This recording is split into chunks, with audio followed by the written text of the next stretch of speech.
ॐ श्री परमात्मने नमः।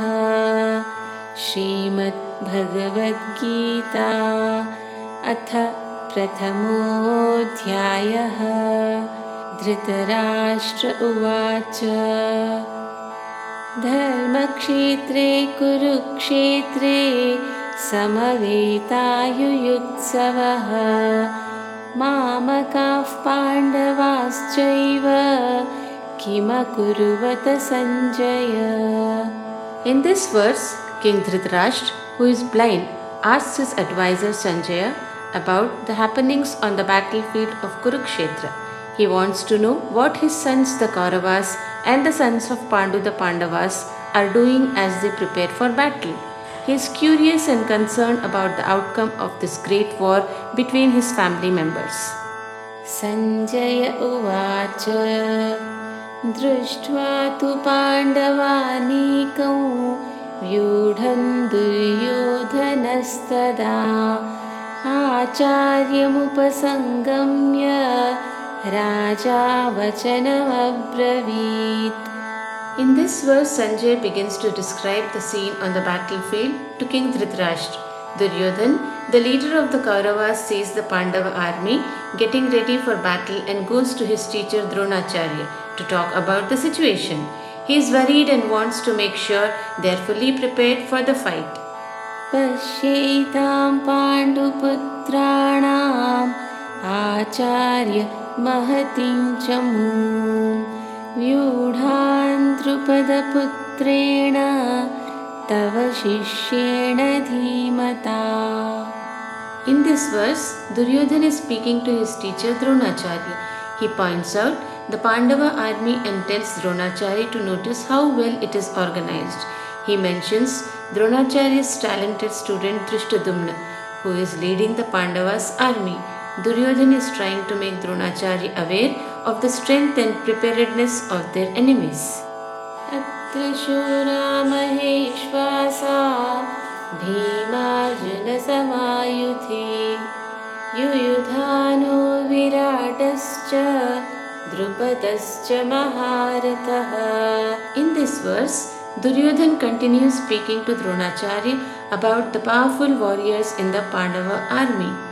He lists some of the great fighters on the Pandavas' side to show how strong their army is.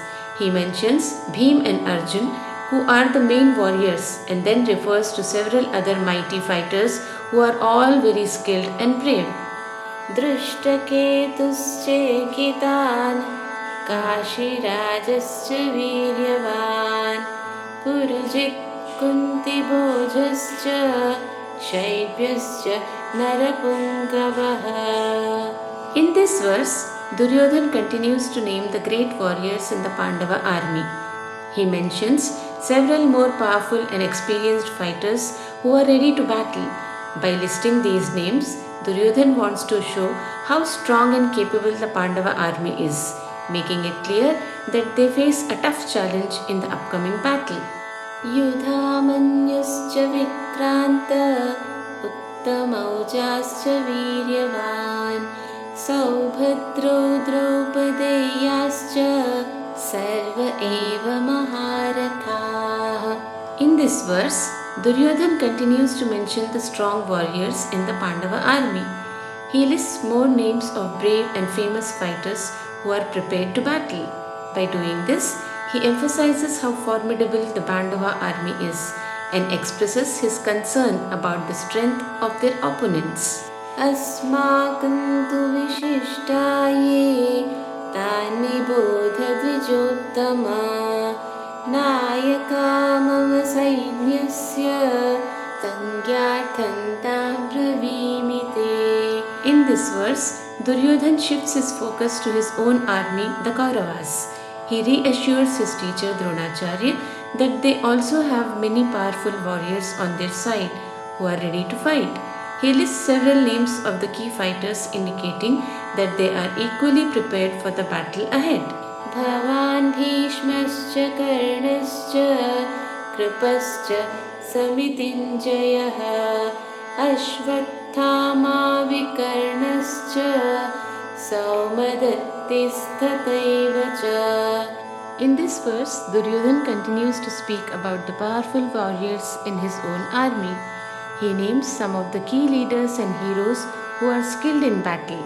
By doing this, he aims to show that the Kauravas also have a strong and capable army, just like the Pandavas. Anye च बहवः शूरा मदर्थे त्यक्तजीविताः नानाशस्त्रप्रहरणाः सर्वे युद्धविशारदाः. In this verse, Duryodhana continues to describe the strong and brave warriors in his own army, the Kauravas. He talks about other important fighters who are ready for the battle. He wants to make sure that his teacher, Dronacharya, understands that their side has many capable and fearless warriors. Aparyaptam tadasmakam balam bhishmabhirakshitam पर्याप्तं त्विदमेतेषां बलं भीमाभिरक्षितम्. In this verse, Duryodhana continues to talk about the strength of his own army compared to the Pandavas. He mentions how his side is protected by Bhishma, a very powerful and experienced warrior. However, he also acknowledges that the Pandava army, though smaller, is well organized and effectively led by Bhim, a strong and fearless fighter.